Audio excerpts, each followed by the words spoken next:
Well, hello there, ladies and gentlemen, and welcome to another edition of the Wednesday Night Wars podcast right here on Fightful.com, FightfulWrestling.com. I'm Mr. Warren Hayes, sitting in for Sean Ross Sapp, who is, who's having a night off, and why wouldn't he? It's Thanksgiving in the United States, and I myself being one of these heathen Canadians, I don't care about these holidays, so then you call your foreigners to come in and fill the shoes and take over the reins this evening, right here on Fightful, on YouTube.com/Fightful. We're back here. Not only did the whole thing with YouTube get settled, but we're back, absolutely 100% streaming here, and it's good to be here. And it's also good to be here thanks to Fightful Select, which always looks out for us, and it is always, even though we do appreciate you coming over here and watching the videos and listening to us and sharing them out and liking them and leaving comments and letting us what you know about AEW and NXT, one of the best ways to support Fightful is to head on over to Fightful Select, and you get a plethora of content on top of what you get here on the main YouTube channel. You have Sour Graps, which is Alex Pawlowski's weekly show, twice a week. You get the Weekender Report with Steven Jensen. You get Sean Ross Sapp, who does all sorts of extra reports, sneak peeks at news, previews, the whole 9 yards. There's so much great stuff. You have to go check it out. It's fantastic. Fightful Select, it is the best way to support us. Another way that you can support us as well is by leaving us super chats right here as we're doing this live. You leave us a super chat and I will read your comment, question, statement here live. And speaking of live, we've got some very live gentlemen here this evening. One of them being Jeremy Lambert, who is the cornerstone of the news cycle here on Fightful. Jeremy, how you doing? I am doing well. Glad to be here, trying to replace Sean Ross Sapp. I don't know if that's possible, but I'm here and I'm going to try. I don't do Blue Chew reads, so I apologize in advance for anybody expecting those. You won't get them from me. Warren, how about you got a Blue Chew read in you? Hey, listen, we're saving these surprises as we go along. You know, there's some people who come just for those. I'm hanging on to this. I'm keeping that one close to the chest. And then we have Alex Pawlowski. Who's here and who is he has fashionable attire for the evening. Well, let it not be said that I'm ever unthankful, but it is Thanksgiving Eve. I'm only sad that Sean Ross Sapp isn't here for me to embarrass him by wearing a turkey on my head. So gobble gobble, everyone. Happy Turkey Day. Yeah. Gobble gobble indeed. I'm sure he'll peek in at some point and he'll slowly put his head into his hands and mutter a God damn it. I'm sure the effect will be there. We just won't get to see it live, and that'll be it. We've already got some super chats coming in, gentlemen. There we go. Okay, I'm having just it's okay. Everything's under control. We have Charles Harskins, who asks, could Ray, Knox, Storm, and Niven be considered as the NXT UK's 4 horsewomen? We're talking, of course, about Kaylee Ray, Tegan Knox, Toni Storm, and Piper Niven. A couple of them are across brands here. Alex, what are your thoughts on this? I mean, I suppose that the Knox is over here on in the States and Ripley as well.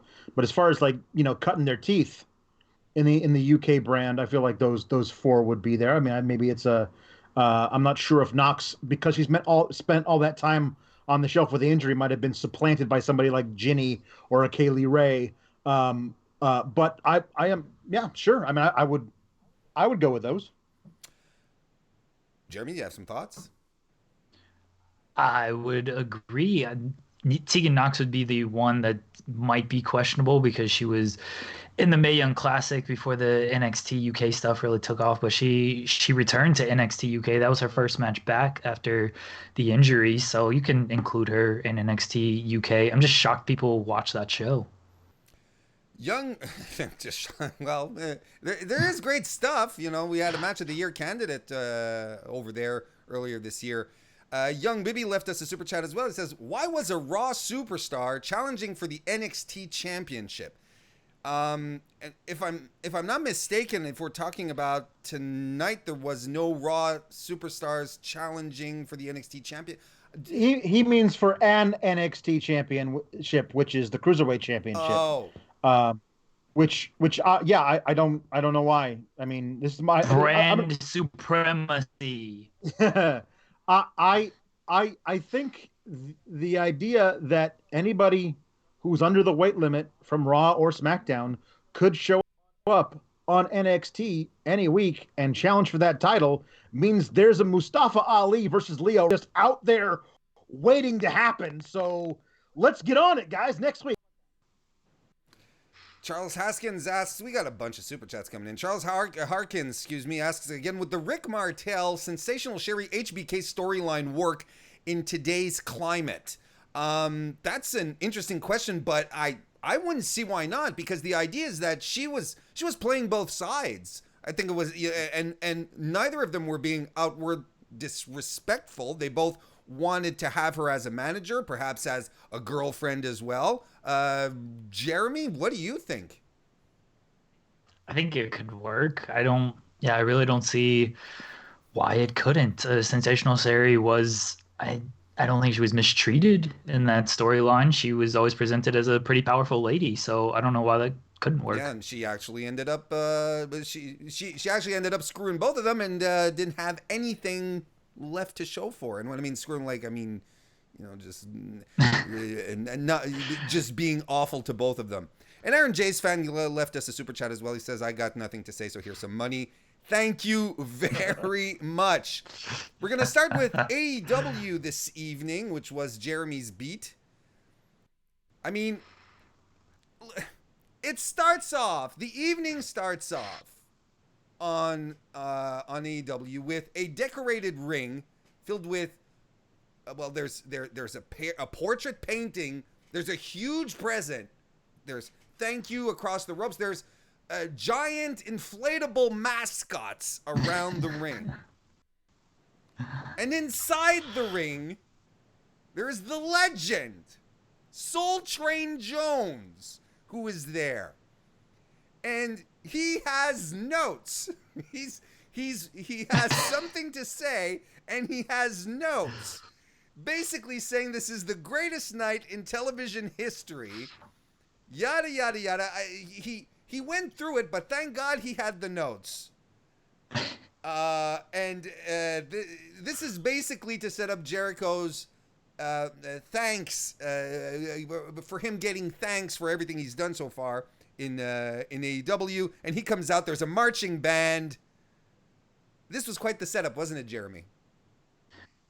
Any segment that starts with the legend Soul Train Jones, the oral of Soul Train Jones in AEW, only on Fightful. You're not going to find that anywhere else. You can see Sean Ross Sapp's cats in the video as well.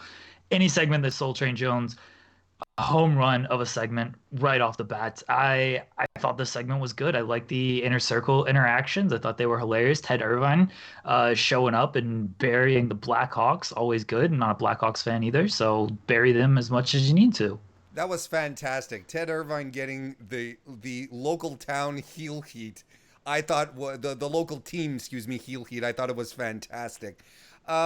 He says that he's finally going to get his, he being Jericho here, says he's going to get his thank you from AEW executives and the brass at TNT Network. And he says, look under your chairs, everyone, for the celebration.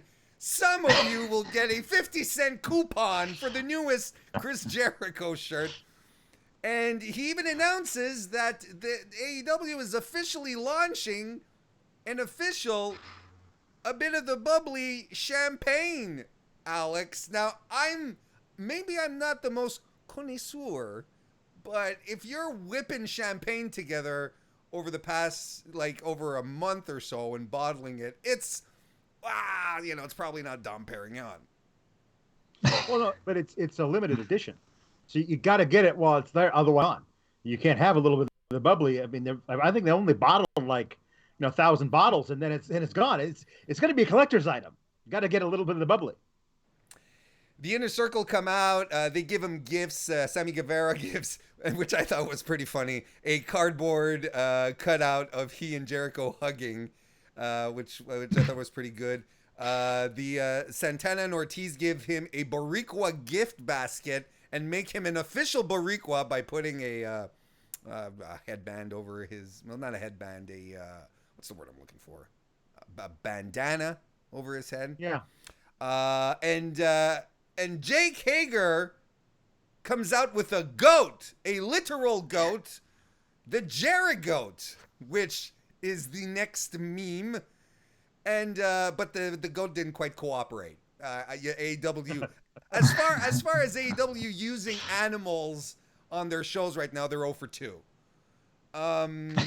And of course, Ted Irvine is there under the big box. Like, of course, we were all wondering who was going to be under the big box. None of us expected Jericho's dad to be there. He has the Rangers jerseys on, and he gives out Rangers jerseys. And I couldn't help but wonder how many Rangers jerseys Jericho already has. It's like, do I really need another one, Dad?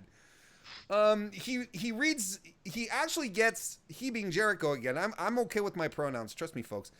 He eventually gets Justin Roberts in to read the statement because Jericho doesn't want to read it. It's an official statement.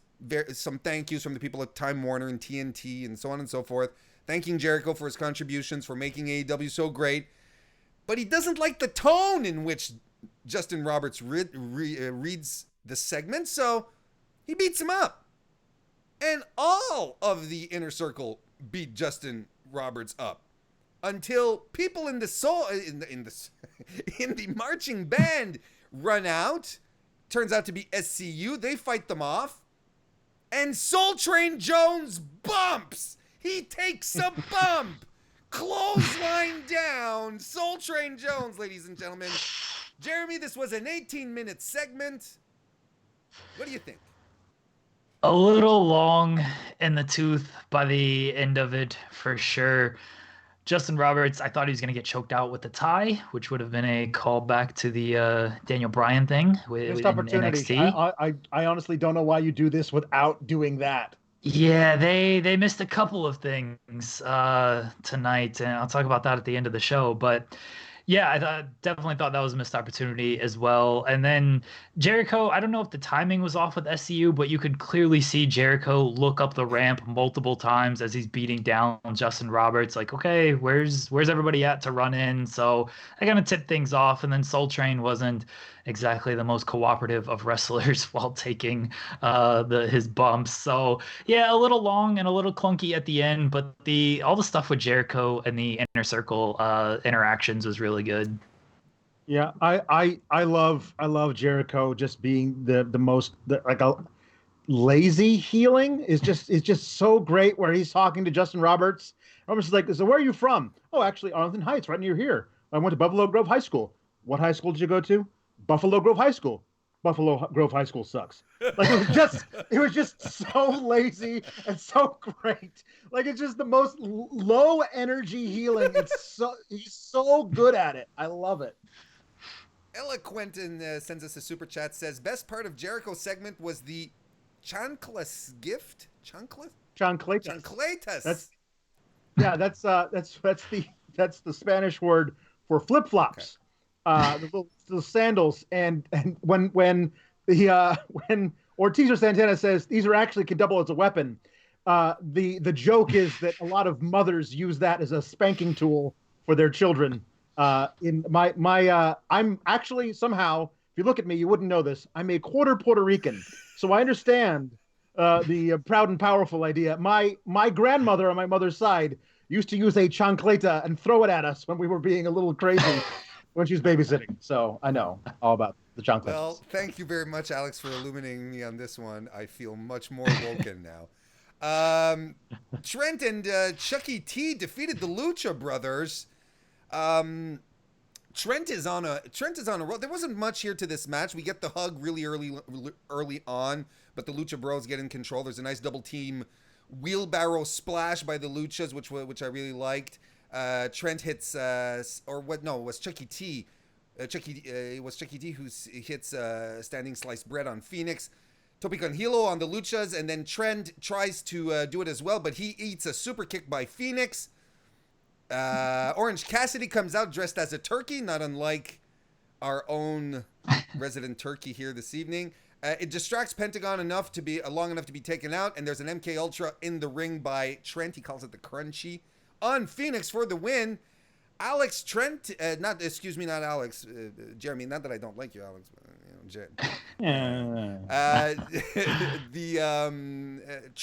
Trent last week on Dark beats Penta. Tonight gets the pin on Phoenix. The boys on a roll a bit. Best Friends are on a roll a bit. They beat Private Party on an episode of AEW Dark as well, so they couldn't beat anybody, and now they're beating Private Party and the Lucha Bros, who are number 1 in the not official AEW power rankings. So good win for Best Friends. This was another match that was kind of felt a little bit clunky, especially early when the Lucha Bros were trying to wrestle in hoodies. That didn't work out so well for them. They felt a step off. Phoenix is awesome. Yeah. I love Phoenix. I'm looking forward to the Trent and Phoenix match next week. Penta kind of looked like a dork again when he was distracted on the outside, and then Chucky T hit the cannonball onto him when he was distracted by Orange Cassidy. He gets distracted easily. So shiny things, just hold that up in front of Penta, and you can take him out very easily. Next, we had B. Priestley and Emi Sakura versus Hikaru Shida and Chris Statlander. Alex, how is Emi Sakura a heel if she comes out cosplaying as Freddie Mercury week after week? I mean, I don't know. You might want to ask JR. JR has some ideas about what she was like. Yeah, I don't know. I will say this. There's somebody that they have signed to the women's division who, as far as I know, hasn't been on AEW Dynamite yet. But Big Swole, that's somebody to look out for. Like, I love her stuff. She is so charismatic. She's somebody that they should be pushing in this women's division. And if in a year's time she's not at the very tip top of that division, if not the champion, I don't think they're doing it right. Because I think she's electric, and I really, really like her. But yeah, I mean, this is just more of this, like, here are these women, they're going to have a tag match.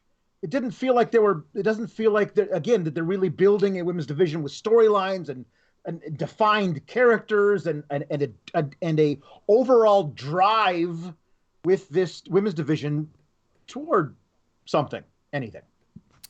This was a pretty. Go ahead, Jeremy.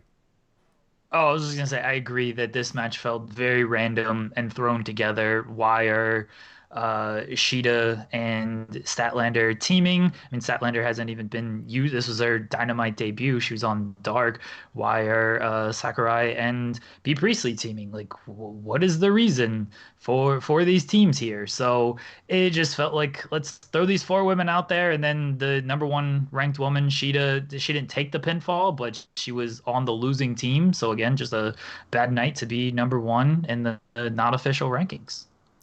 There's a pendulum moonsault off the apron to the floor on B. Priestley by Statlander, which was really cool. Shida then goes out, gets the chair to do her leaping knee, but instead Emi Sakura sits on it and sips some tea, but she gets shoved off, and the knee happens anyway.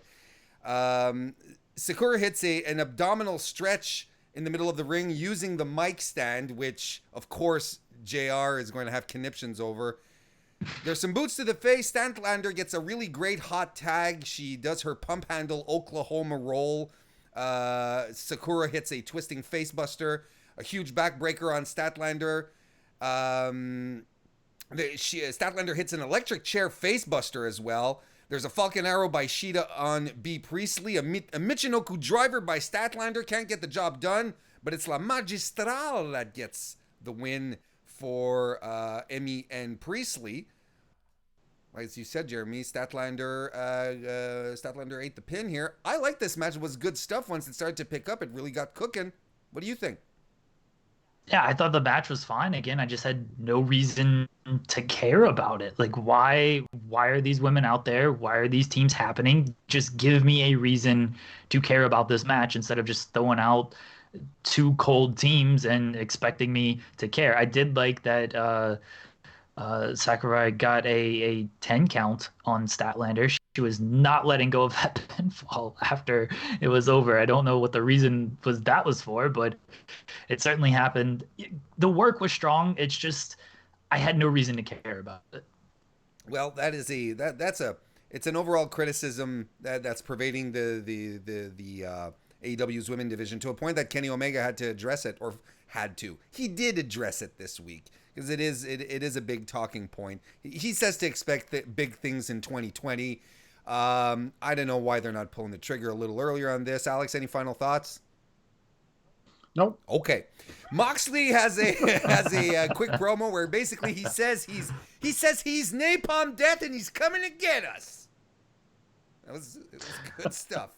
100% here for John Moxley threatening murder on people. Sure, right? Especially via napalm. Yeah. Yeah, sure. Let's do some of that. David in the chat leaves us a super chat. Says, hi, Jeremy, Warren, and Alex. That's the three of us. Just wanted to show my support to Fightful. Hope SRS is enjoying his night off. Keep up the great work. Hannah Moore also leaves us a super chat. She says, tonight was Jess's farewell on NXT. She's going to be a SmackDown ref now. Make sure to check out the video when it goes up soon. That's a nice point. Good for her. Going up on Main. It's fantastic. She's always been a solid referee. Cody wins with a disaster kick and a figure 4 leg lock on Matt Nitz or Knots. I don't remember. And he ends up calling out MJF. but MJF does not come out. Some dude hits the ring and he has a mask on and he attacks Cody, and Excalibur exclaims, "It's the blade! The blade! It's the blade!"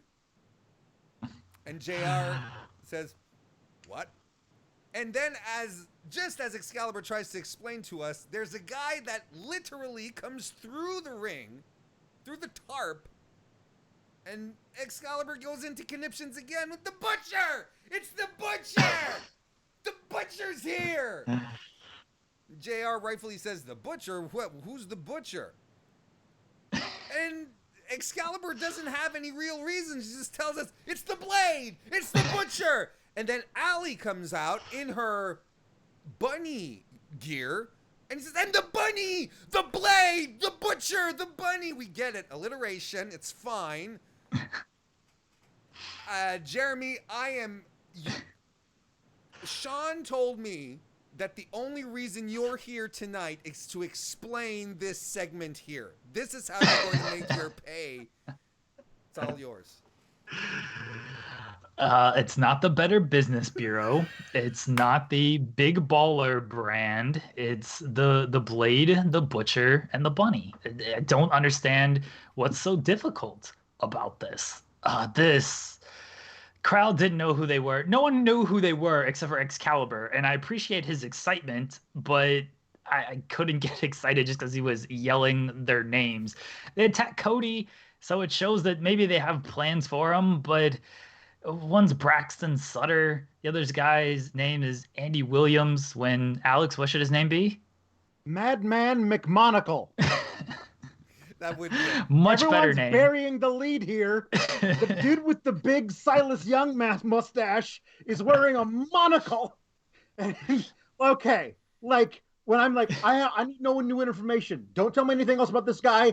He looks awesome and he's wearing a monocle. That's it. And somebody's like, actually, his name is Andy Williams. He's a guitarist for a metal band named Every Time We Die. I'm like, you gave me more information. I don't want to know his name is Andy Williams. Andy Williams is the guy who sings the Christmas song, "It's the most wonderful time of the year." It's not the dude with the big Silas Young mustache and the monocle. That's not who Andy Williams is. They need to change his name immediately. My suggestion would be Madman McMonagle.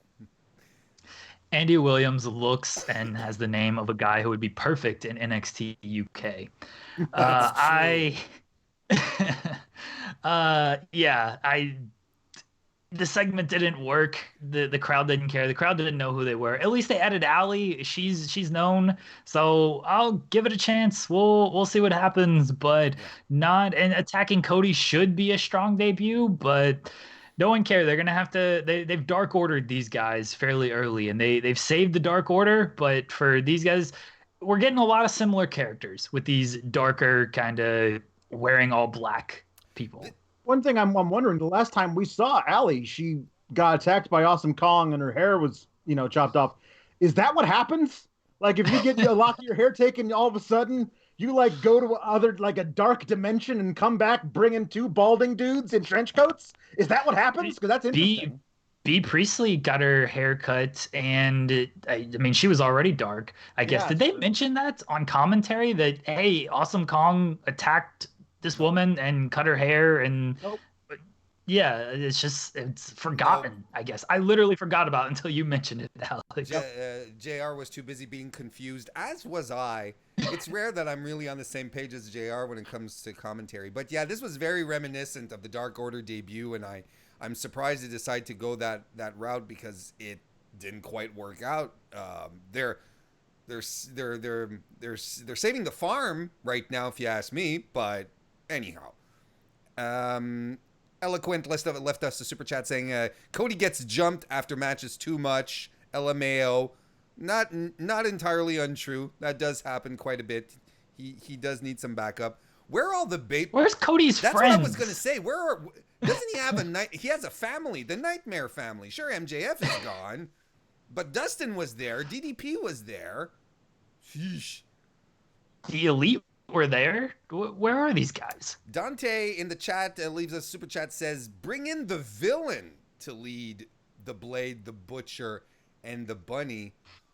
Ooh. He's got to be renamed though to the villain. I don't know. He's got to be a Barty B. Skull. Well, no, doesn't he? He wears that weird bird mask. The bird. The Okay. bird. Okay. Like he's got that weird beak thing that he wears. Did we just figure something out? The bird, the blade, the butcher, the bunny.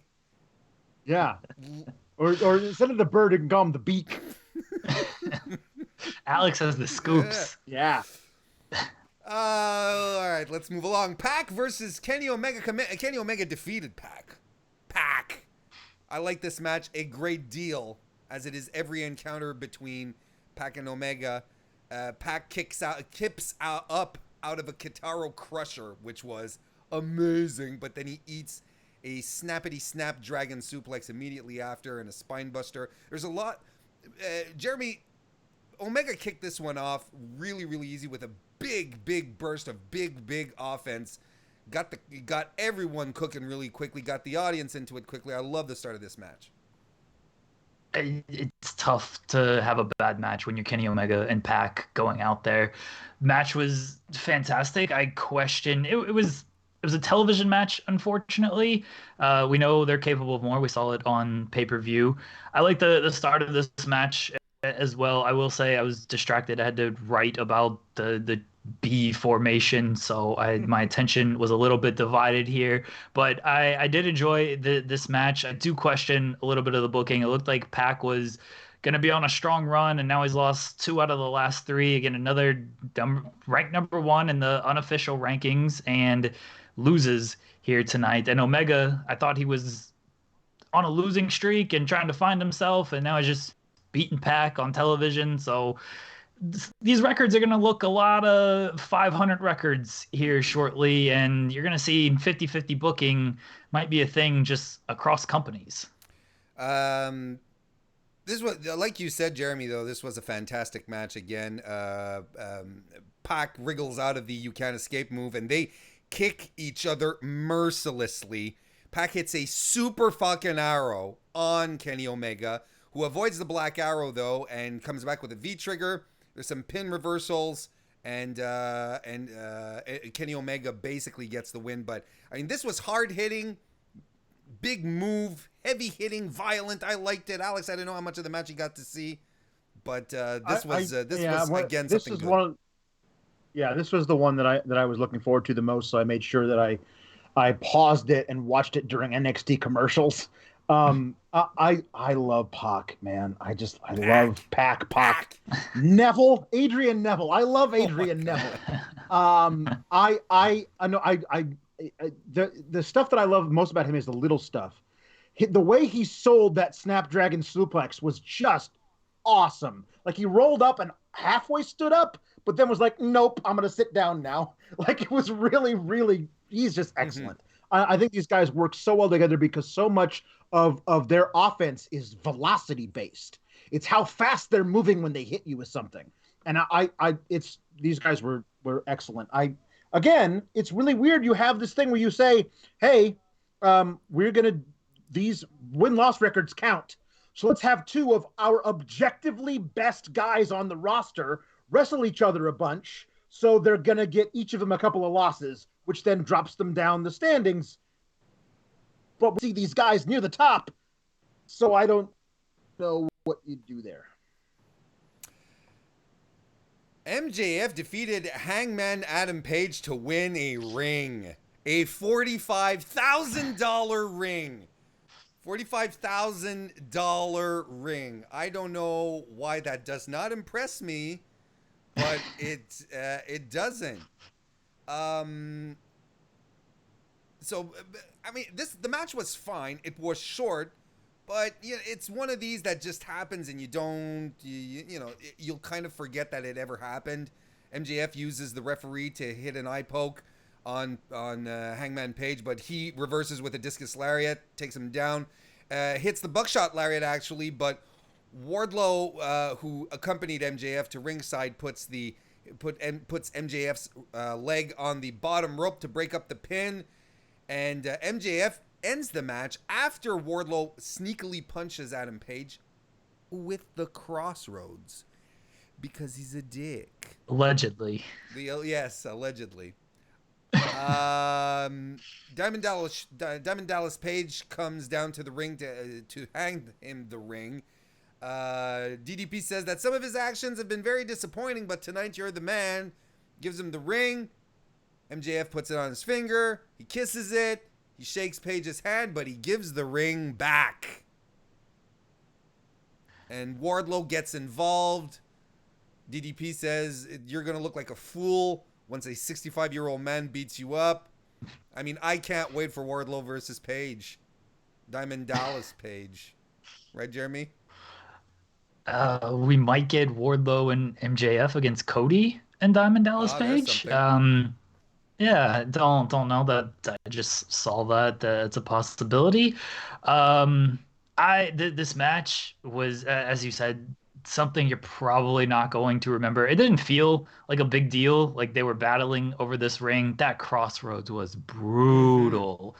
Absolutely brutal. Did not look good at all. I don't know what they're doing with Hangman Page. He's supposed to be a centerpiece, but he keeps losing all these matches. And I guess if you watch Being the Elite, he's questioning himself and he's not elite, but that's not coming across at all on television, except Jim Ross kind of mentioning it, or maybe it's Excalibur that mentioned it. Like, hey, watch this show. He kind of removed himself from the Elite. It's like, all right, I guess now everyone has to watch this companion show.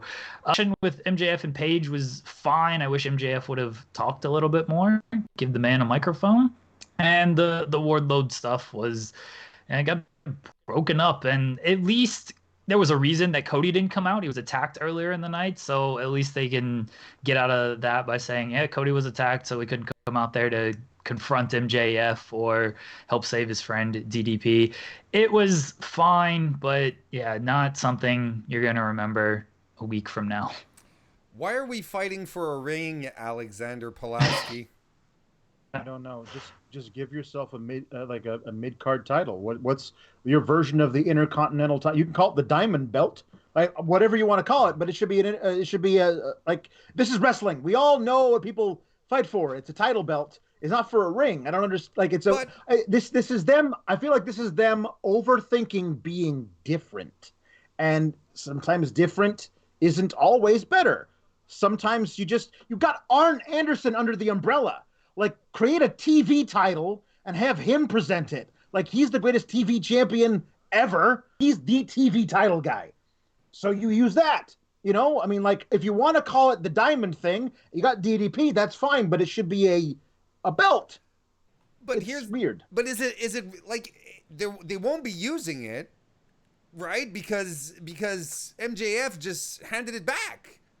Right. So, like, if it had been a belt, let's say it had been a title. Yeah. He would have kept it. Or if he had given the title back, everyone would have been like, well, what was the point of the title? And so it's kind of right. To me, it all kind of falls flat. I get it's a heel thing to do, and they're building him to be this big time heel, but I don't know. You have a thought, Jeremy?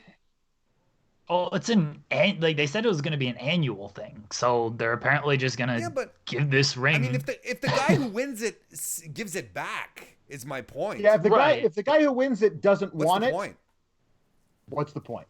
Right, but I'm saying, like, to the point of he's not going to defend it. It certainly doesn't seem that way because he did give it back, and then it's going to be an annual thing. So yeah, well, yeah.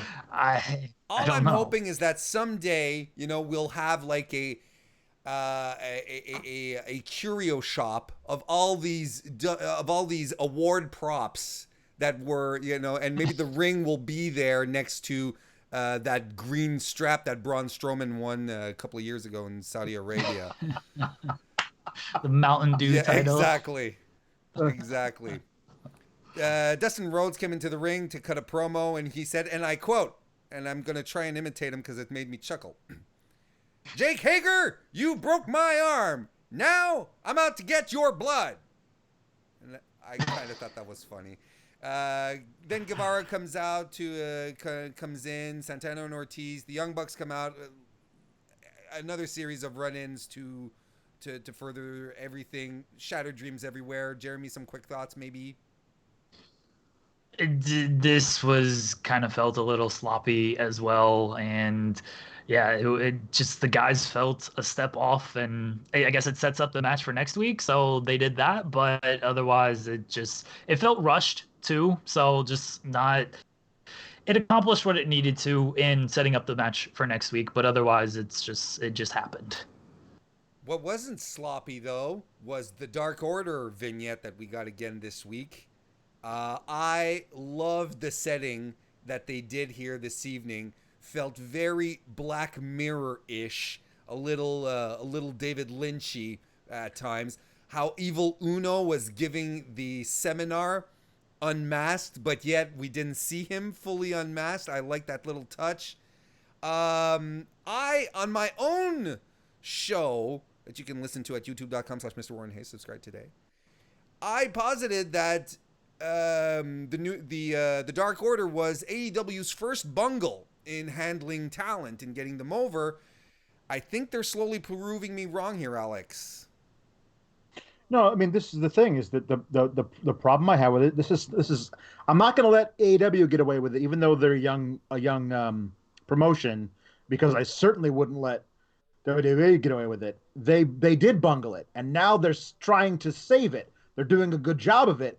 But if this was where they were going to go all along, these are the vignettes you introduce these guys with. You don't do a bunch of weird crap that makes everybody not like these guys, then retroactively give us these awesome vignettes that show off these interesting characters that we're like, oh, now I'm interested in these guys. But we had to like get re-interested in them after losing all interest in them.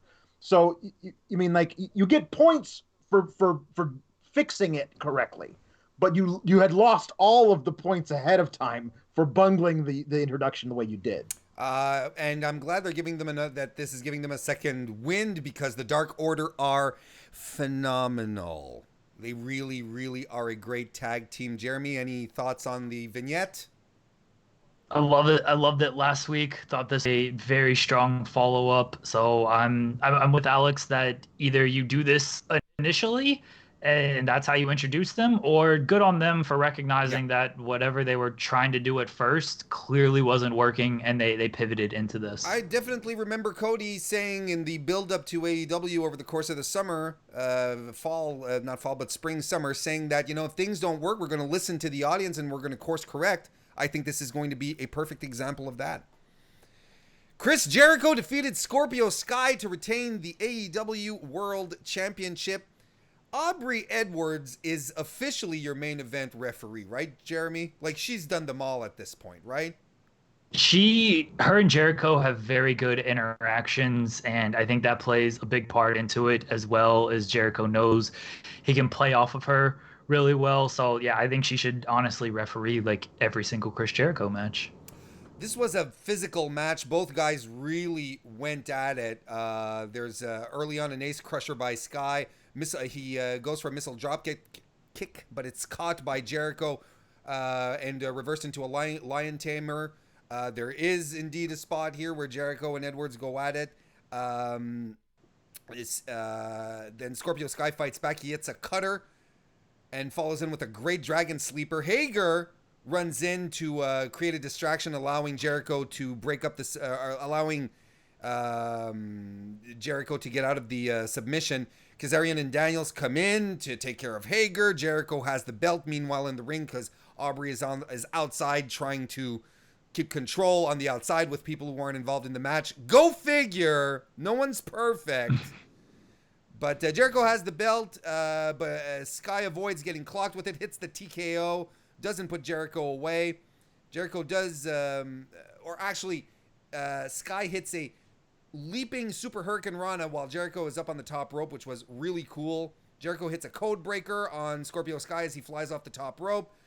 But it all comes to an end with a lion tamer, and Scorpio Sky taps out. Before we get to the final segment, Jeremy, give me your thoughts on the match. Scorpio Sky's awesome. His offense looked really good here. My biggest two issues with the match. One, they said seconds were banned from ringside, and then we got Hager and SCU running in, and okay, they got tossed, or SCU got Hager to the back and stuff, but if they're going to be banned, enforce that somehow, lock them in a room, issue fines or suspensions after the fact. Like, I hope if they issue fines and suspensions tomorrow, then cool, I will forgive this, but that was, didn't really like that. And then a huge missed opportunity.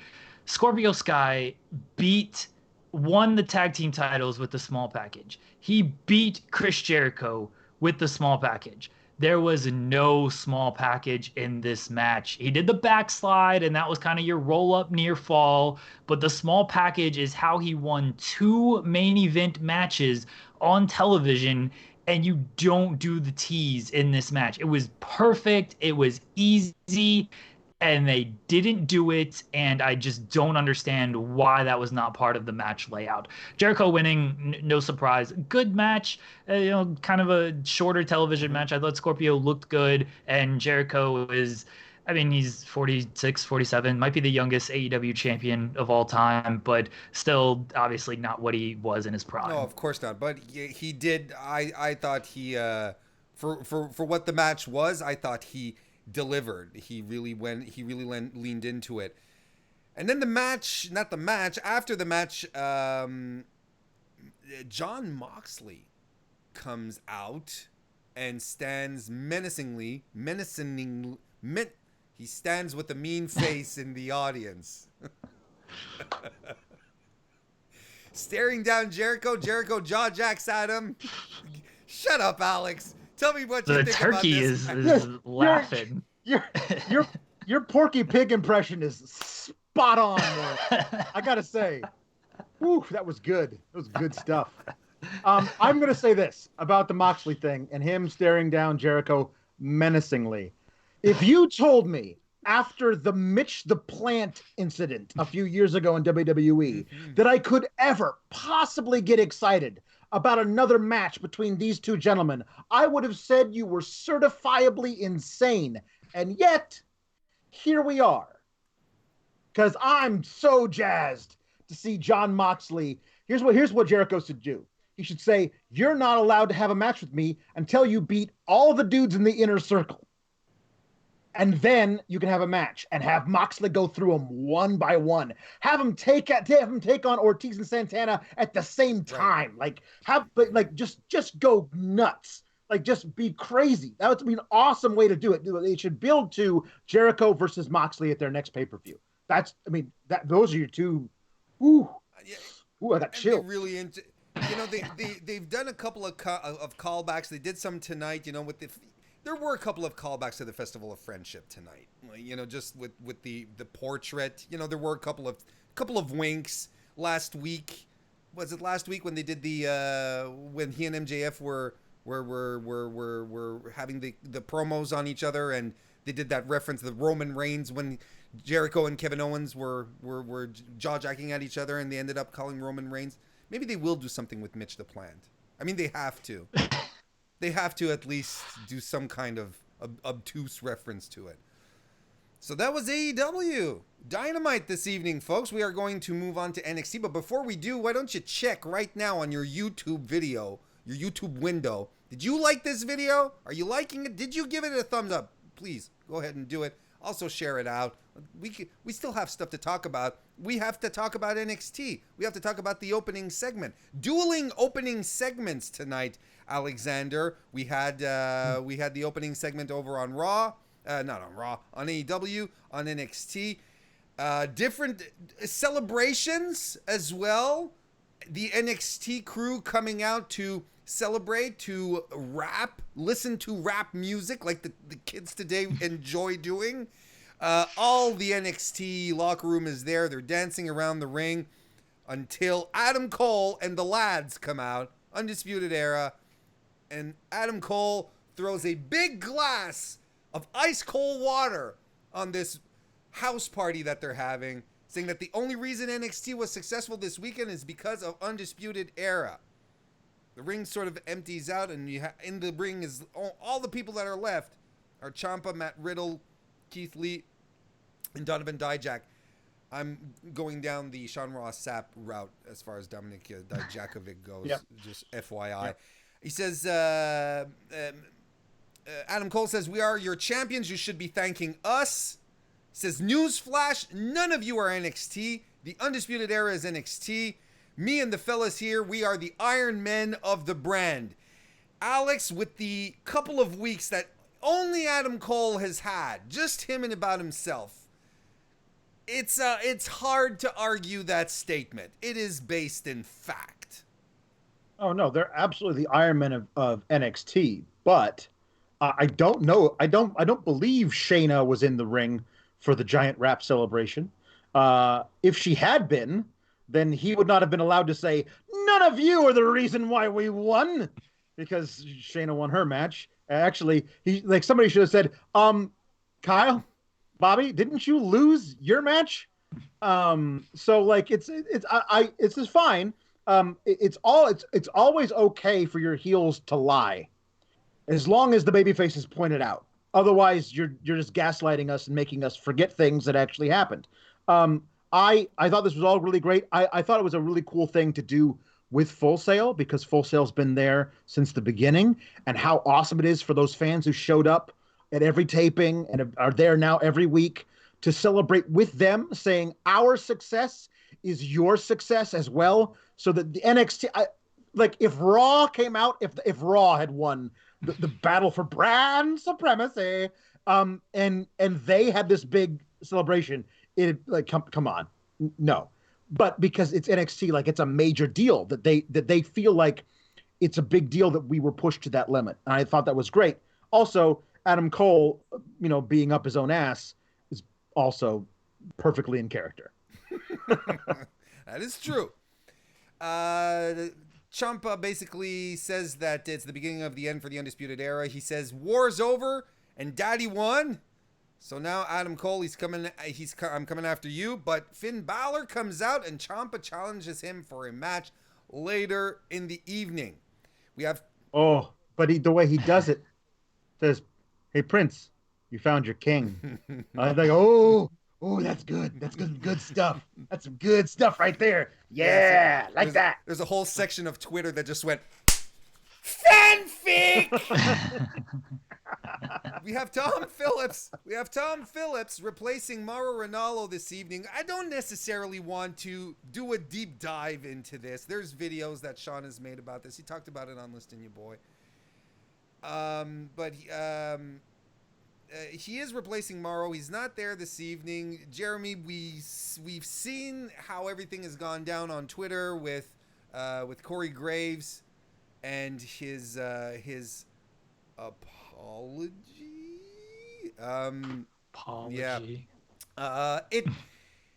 It's crazy how Mauro Ranallo's voice has become synonymous with NXT at this point. Even if he's not, he's not the first announcer. He's been there for 2.5, 3 years at this point.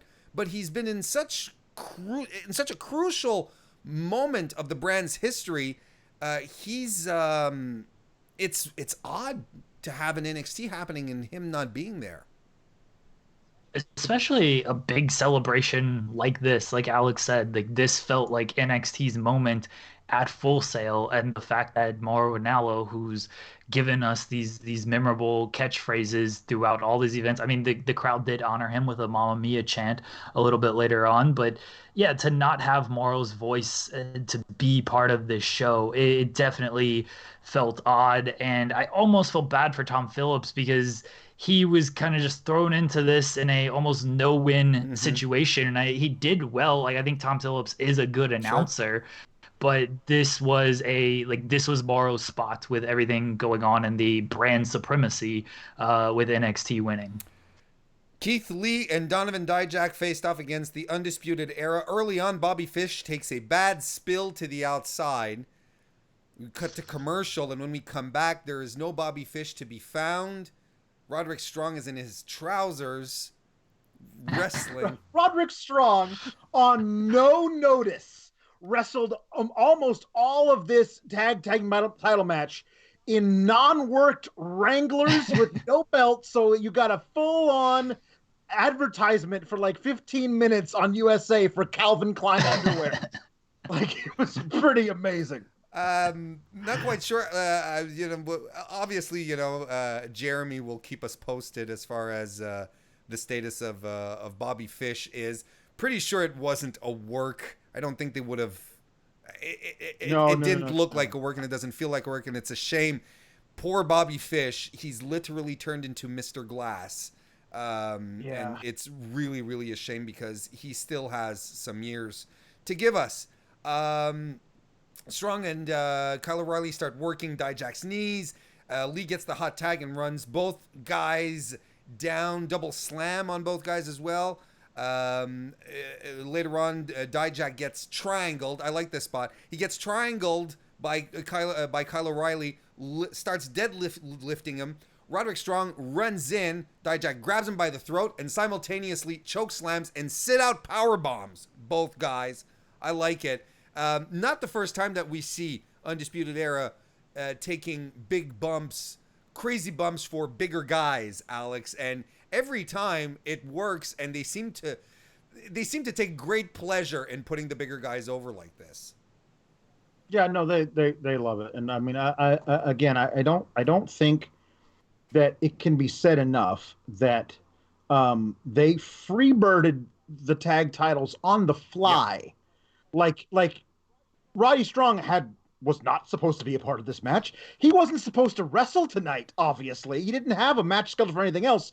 They were like, oh, Bobby's hurt. We don't know what happened. They said the knee on the broadcast, but a lot of people were speculating it was his head because he came in contact with the floor on that bump to the outside.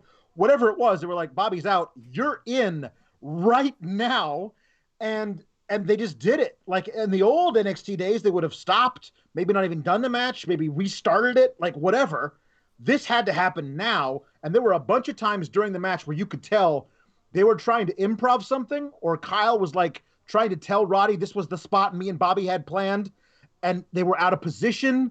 There was a couple other things like that, but the fact that it came together as well as it did shows like these four gentlemen are like absolute consummate professionals, that they could throw all this together and work magic.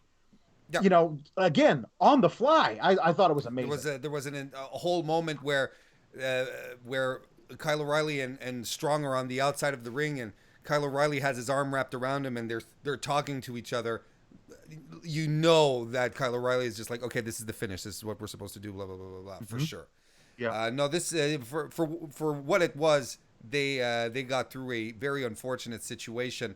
And it's interesting too, just to point out that, you know, WWE matches are so scripted and produced, like down to the very minute details, that sometimes you feel that the wrestlers don't have room to improvise anymore, that when something goes awry, they'll either take the bump anywhere or they'll do something nonsensical. But in this situation here, everyone sort of rose to the occasion, and because they did have to come up with something on more than short notice, they were in an emergency situation.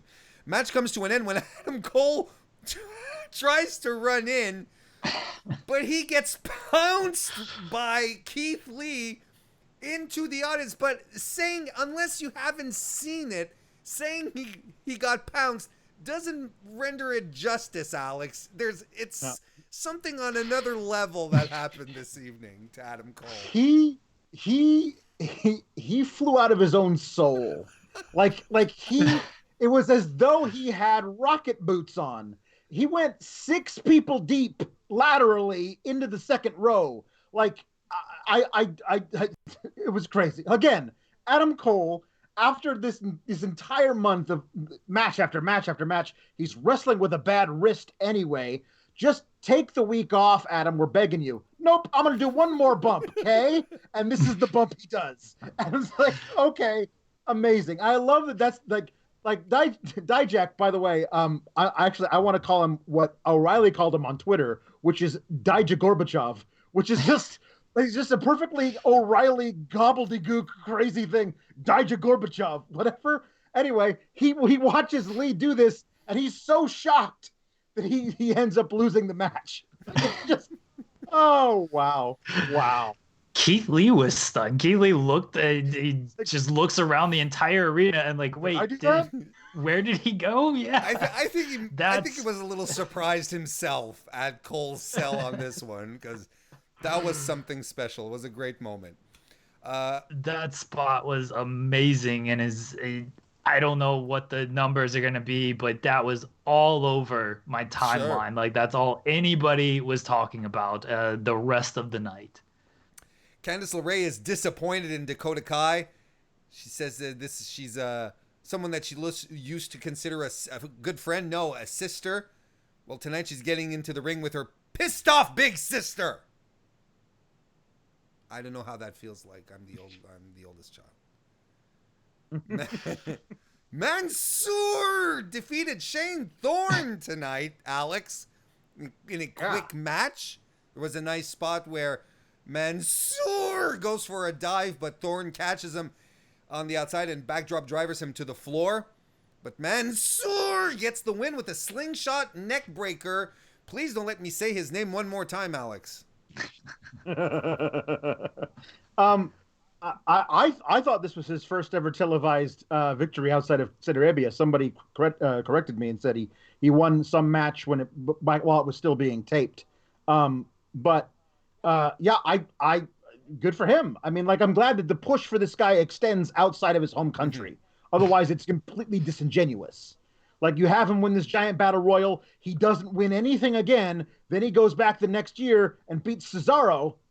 Like, eventually you're going to have him win matches in the States. Otherwise, it's kind of like, whatever. I'm a big fan of Shane Thorne. I think he's really, really talented. It sucked that he got injured when he did, and kind of halted the momentum of the Mighty. So much so that his partner on the Mighty isn't even on the company anymore. This was fine and good for Mansoor to get like a little mini push. I don't know exactly what his ceiling is in the company, but he's still learning. Yeah. And he's obviously improved a lot since he's been at the PC. He's fantastic, quite frankly. When I was still doing the NXT 205 Live NXT UK recap shows on Select, there was one evening where I was treated to 2 Mansoor matches. He had one match on NXT where I think he fought Raul Mendoza. I don't quite remember, but he was playing the babyface and he was very, very good at what he was doing. Then he flips over to NXT UK, and I think he's in a match with Tyler Bate, and he's playing a heel, and he's playing the heel so well. So, and I'm seeing him playing a consummate babyface convincingly on one show. An hour later, he's playing a really good heel. And when they were talking about him, when they introduced him, and they gave him some interview time, and he was saying, I grew up watching wrestling, and I get wrestling, and he does. He understands how to connect with an audience, and he does have a bit of that it factor. Something, he's super charismatic, and he has something that creates a connection. I think they do have still a very rough diamond, but a diamond nonetheless here. They got something, they have something special. Hopefully they just won't say, oh, well, we already have one Middle Eastern descent guy on the roster. We don't need another one. Hopefully they don't do something stupid like that, but you never know. Hannah Moore. Yeah, they're locked into this Saudi deal for a while now. Sure. So Mansoor is gonna keep he's at least always picking gonna up. have a home. Yeah, he's gonna at least win 2 matches a year. So like Natalya, he'll be all right. Natalya, they'll always be Canada for some wins, Natalya. Except that SummerSlam. Hannah Morse in the chat sends us a super chat. She says, Britt tweeted that he, speaking about Adam Cole, has to stay in his game cave. Yeah, sure Adam Cole won't mind that. and you know what? His body kind of deserves it. He really does. Yeah. Candice LeRae and Dakota Kai went at it this evening. Alex, straight off the bat, well, a bit of an odd match to book so soon. Well, I mean, certainly the way that they did book it, I absolutely believe Candice LeRae has a problem with Dakota Kai and wants a piece of her. It would feel disingenuous to me if they were like, here's Dakota Kai versus random babyface lady. Like she has a bunch of women who are pissed at her to fight her. She doesn't need to face, who used to be Lacey Lane. They changed her name to something I forget. But she doesn't need to face undercard girl from the PC. She needs to face these women.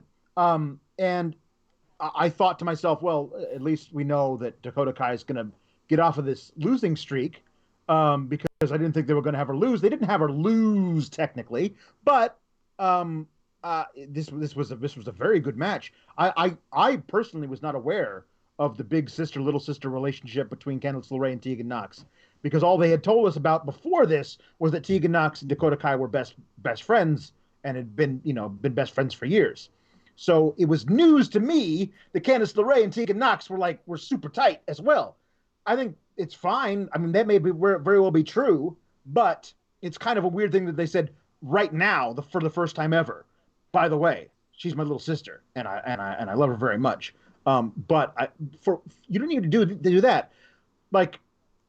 Dakota Kai betrayed Candice LeRae at the same way she betrayed Rhea Ripley. She betrayed their team at War Games. That should be enough as well. But this match kicked all kinds of ass because both women got in a lot of good stuff, and it was hard-hitting, solid work. Loved it. Dakota Kai is a heel for 2 reasons, because she's carrying the brace, one of the knee braces, and that's, as a trophy.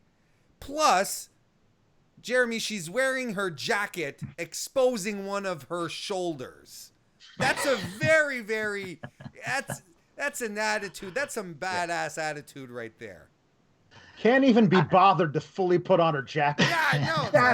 That's how much she doesn't even care anymore. I don't care anymore. I'm gonna take my jacket off, kind of. That's how. Screw great. you, So Mom. Good. I don't care if my shoulder's cold.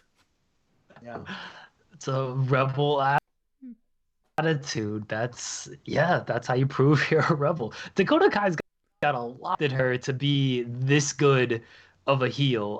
It's kind of like the Mansoor thing. Maybe these video game people, because Dakota Kai's a big gamer who does streaming. Mansoor is a big gaming streamer. Rhea Ripley as well does a lot of game. This is how you show your range, is you do video game streams. New Day, we've solved it. We've solved how you can play heels and baby faces in wrestling. Forget a performance center. Just get everybody set up on up, down, down, and that's how you can show your range in wrestling. Because it seems like everyone who is good at video game streaming can play a heel and a baby face. This was indeed a fun match. It everything connected. It was good. It was well paced. The story was great. Candice goes for a famouser that gets reversed into a sit-out powerbomb by Dakota Kai, which I thought was great. Candice slams Kai on the apron, but she really hits the side of the ring, and that could not have felt good. She was okay, thankfully. Kai avoids the lion salt and hits her sunset flip backstabber, which I don't know why that's not her finisher, because that move looks cool as hell. She fights out of the Gargano escape, but ends up cracking Candice with the knee brace. Goes and gets a chair, but Rhea Ripley runs in and kicks the chair out of Dakota Kai's hands. And Dakota Kai whimpers off because the alpha female just landed. Rhea goes to check on Candice, who I think Candice chipped a tooth. I think she lost a bit of her tooth. It looked like it. Either that or like part of the tooth was covered in blood. Either way, she did not come out unscathed. The ovation when Rhea Ripley came out and kicked the chair out of Dakota Kai's hand. Man, they love this girl. Your stan is showing, Alex. Your stan is showing for Rhea Ripley. It's been going on for weeks now. I'm doubting your objectivity again here. For Rhea Ripley is showing as well. I'm just letting you know. How are you not standing Rhea Ripley at this point, though? How is anybody not standing Rhea Ripley? Yeah. But I dig the idea that Rhea Ripley and Candice are friends. I mean, I like that pairing. Alex. Yeah, no, I love it. I love it too. Listen, the whole thing is like Rhea Ripley took this personal. Yes. Like she obviously she had the whole thing set up. And Dakota Kai attacked Mia Yim, which she didn't know about at the time. And then she had to say, okay, you know what, Dakota, you're in. Like, she blames herself for what happened to Mia and what happened to Tegan Nox. So she's like, and a character like Rhea Ripley can't be inward, like feeling guilty about that. She's got to turn that into righteous anger and just destroy things. Like, it's great. It's an old, very, very old story archetype. Doesn't mean it doesn't work. Telling it for thousands of years. The Greeks did stuff like this. It's good stuff. And it was a great match. Love the final angle. I like that it all, like you said, that it all ties into the events that happened over Survivor Series weekend. I love it. Another thing that I love is that Cameron Grimes' hat got a promo. Jeremy, did you get to see it? I did. I'm glad Cameron Grimes' hat made an appearance. You're on Team Hat, right? God damn, I am. Yes, I am. All right. Yeah, Sean's lame and is not on Team Hat, but no sense of fashion. No, not at all. Not at all. So, yeah, bring Cameron Grimes back. He was wrecking fools, and he should get back to wrecking fools with his hat on. Lio Rush retained the NXT Cruiserweight title by defeating Akira Tozawa. Alex, we are 205 Live alumni because I unfortunately think that our beloved brand is going the way of the dodo. We love Lio Rush. Akira Tozawa, man, he's been making the most of his appearances recently. When he was on Raw 2 weeks ago, he just ate everything up against Buddy Murphy. It was just fantastic. Comes back tonight with another fantastic showing. There's the whole what's a Raw guy doing on NXT brand split, yippee dap doop. But, at some point, this was so good. And Akira Tozawa, man, underappreciated, I think, is the key word. Oh yeah.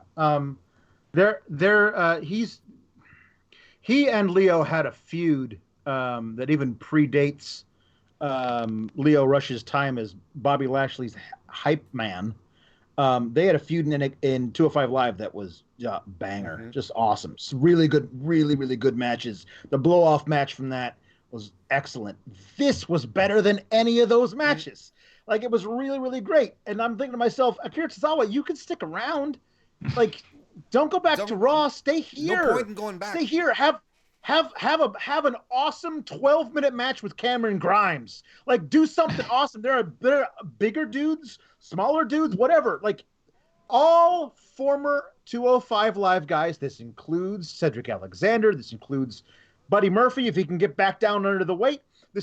Everybody, all those guys should be now property of NXT. All of them. Like, because I don't trust him to do anything right with Mustafa Ali on SmackDown either. All those guys come back to the warm, comforting bosom of the black and gold brand and have awesome matches for the cruiserweight title, because this was so good. Yeah. But I also don't understand why he gets a title shot since he got squashed by Andrade Almas on Monday. Like, how do you watch that and go, you know what that guy deserves? A title shot. Like, I don't understand how that works. But I'm not happy. I'm not unhappy that he got it, because the match was awesome. He was in the three-way at Survivor Series. Yep. Was he not? Was he pinned in that match? Yes, he was the one who was pinned. Oh, well then that makes even less. Kalisto was Kalisto pinned. I'm was sorry. pinned. He was. That's right. Okay, so I can buy that. suppose.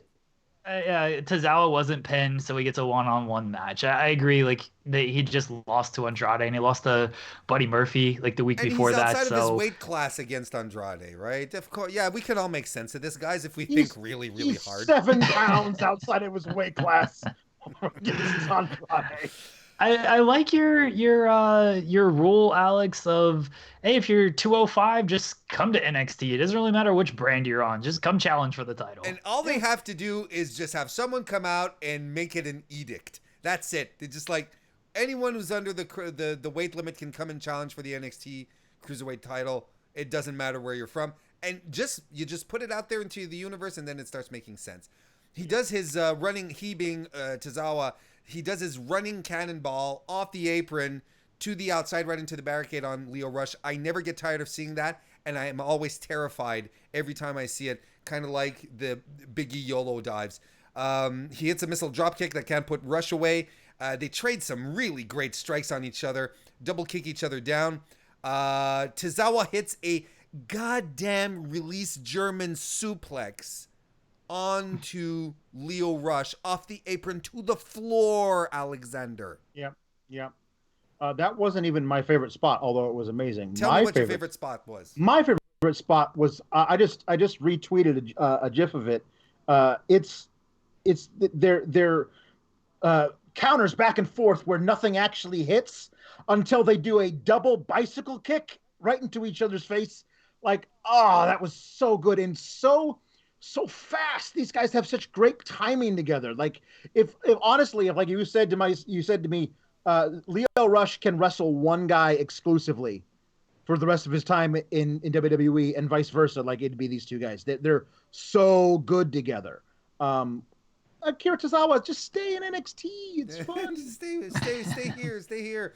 Rush hits a fucking elbow to his face, to Tozawa's face, which was ridiculous. There's some more suplexes. The senton can't put Rush away because he gets his knees up. 2 split-legged frog splashes do the job, though, for Lio Rush, who retains. This was fantastic, Alex. Yeah, it was good. Honestly, because they prefaced it with the video of him attacking Angel Garza, I thought this was going to go 3.5 minutes, and Garza was going to run in and attack Rush, and we're going to set up for another Rush versus a Garza angle.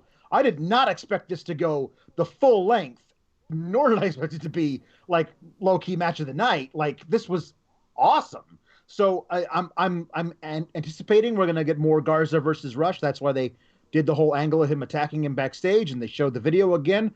But you know, Rush can fight anybody he likes, because like it's all those always good matches. Lio Rush is an otherworldly talent.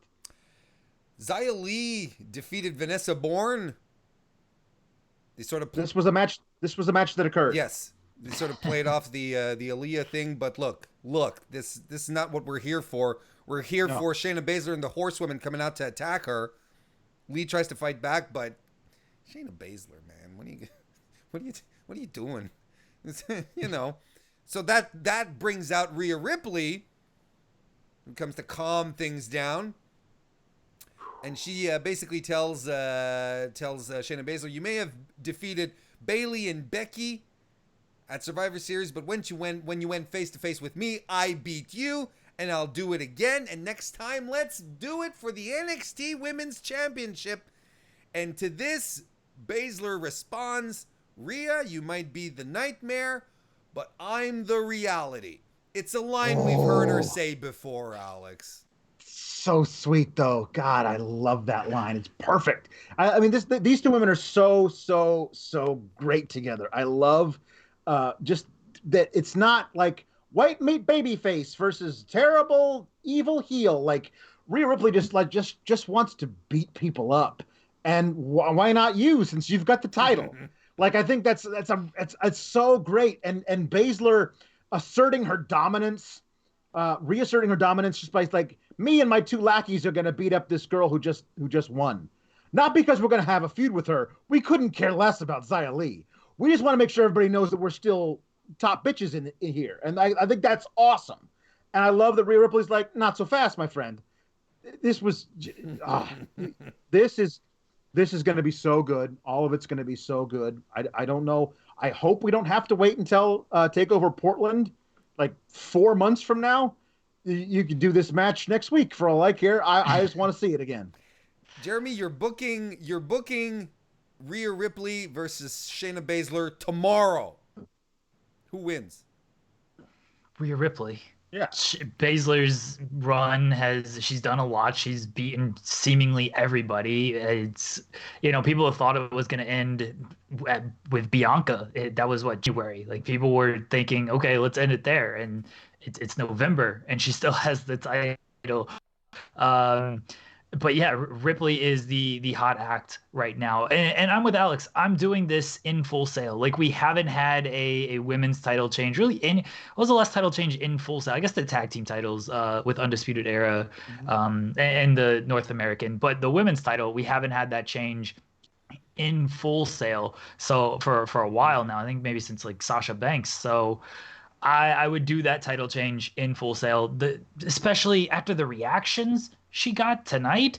Like, you do the title change in Full Sail, she's already made. It's going to be even bigger because of just how that crowd treats her. So yeah, Rhea Ripley should win. I feel like they've been keeping the title on Baszler because they needed the right person to take over the division when Baszler moved on. They got that right now in Rhea Ripley, who, it needs to be noted, even though they don't look it, she's 16 years younger than Shayna Baszler. And I'm not saying like Shayna Baszler's too old, she's hanging up. She's awesome. Like, it's amazing to me she does what she can do at 39. But you have two completely different generations. Like, there's a generation in between the generations. Like, that's how far we have to go of Rhea Ripley. The absolute wrestling world is her oyster. So I think it's awesome that they can say, okay, Shayna, you can go on and have awesome matches on the quote unquote the main roster, have a lateral move to Raw or SmackDown. But the women in NXT are in good hands with Rhea Ripley. So I think you could do the title change next week. Tommaso Ciampa and Finn Balor went at it as well. The match starts off with lots of strikes, lots of good stuff. Ciampa is all about the knees, laying in the knees into Finn Balor. There's a 1916 attempt on the ramp that's reversed into an air raid crash on the floor. I guess it's Ciampa's new transition move. He tries to go for Project Ciampa. It doesn't work. But Ciampa goes to meet Finn Balor up top after a shotgun drop kick, and he air raid crashes him off the top rope. So he's like, top rope air raid crash. No bigs. Eventually, Adam Cole does run some interference, but it doesn't work at first. Ciampa eats an inverted DDT on the belt. Cole super kicks him while the ref is distracted and eats the 1916. Another win for Finn Balor. Tell me about the match, Alex. I thought it was really great. Honestly, I was like, well, you really can't afford to have either of these guys lose at this point, because Ciampa's the next one to challenge for Cole's championship. Hold on to that. Put a pin in that. We're going to come back to that later. But this was this was really great. That was awesome that they just saying we're going to ride this momentum from Survivor Series and War Games. We're going to have this another hot match between these two white hot talents, top of the brand. It's great. Loved the finish, the way that they set up the whole thing with the belt. Jess, the ref, taking away and dropping it instead of she should have kicked it out, but she didn't. And I love that Baszler realized he did the reverse DDT onto the belt after he did it and looked at the ref saying, "What? I didn't do that on purpose." And the ref's like, "Yeah, that's my bad. I can't disqualify you for that. That wasn't on purpose." Okay, 1, 2, 3. But it actually all made sense in the moment. I really love that. I loved Cole coming down to because he thinks that he's on Finn Balor's team. That's cool. And also he gets to get Ciampa out of the way because he hates Ciampa. Ciampa's the one coming for his title. I thought that was all that motivation made perfect sense for Adam Cole to be down there and doing that and screwing over Ciampa. Little did Adam Cole know, though. Little did he know, because both of the heels basically are standing over Ciampa. They flash their hand signs. Adam Cole does the Undisputed Era hand signs. Finn Balor with the dual pistols. Cole pats him on the back. He's like, "Good job, buddy." But I think Finn Balor just doesn't like being touched because he just snaps right into a Pele kick. Not just brushes the hand across. No, a Pele kick. It's like, keep your hands off of me, buddy. I don't like it. So clearly no alliance between Adam Cole and Finn Balor. That's been shut down. Jeremy, what do you think about this conclusion of this angle here? I loved it. It was obvious that Finn Balor was never aligned with Adam Cole, and everyone saw that outside of the Undisputed Era guys. Love that Adam Cole is so up his own ass that he's the only one who doesn't. Why would anyone not want to be my friend? It's so good. Good. I thought that was great. As that everyone knew it except for Adam Cole and the Undisputed Era guys. The kick, Adam Cole sold that kick so well. I don't know if he has a concussion. If he doesn't, great, because that man doesn't need any more injuries. He sold it like he had a concussion. So kudos to him for selling that kick. And yeah, we got kind of in between Finn Balor, which I think works perfectly for him. He's out for himself, which that's kind of what he's been stating. He thinks he's the star. He's the reason everybody's tuning in.